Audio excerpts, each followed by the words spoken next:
tempat hiburan, tempat wisata dan rekreasi, tempat olahraga, tempat usaha lainnya, dan angkutan umum pada penerapan jam malam tersebut, kecuali bagi angkutan umum yang melayani masyarakat dan atau kebutuhan pokok masyarakat dengan dilengkapi surat-surat tugas atau dokumen yang menjelaskan aktivitas kerja.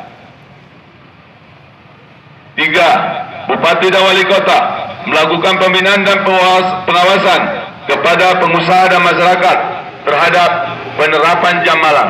4. Menerapkan pelaksanaan jam malam sejak tanggal 29 Maret 2020 hingga 29 Mei 2020. Demikian maklumat bersama ini dikeluarkan untuk dapat dipatuhi dan dilaksanakan dengan penuh ikhlasan dan tanggung jawab.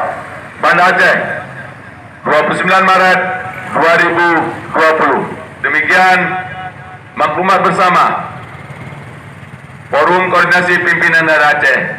Sekian, terima kasih. Wassalamualaikum warahmatullahi wabarakatuh.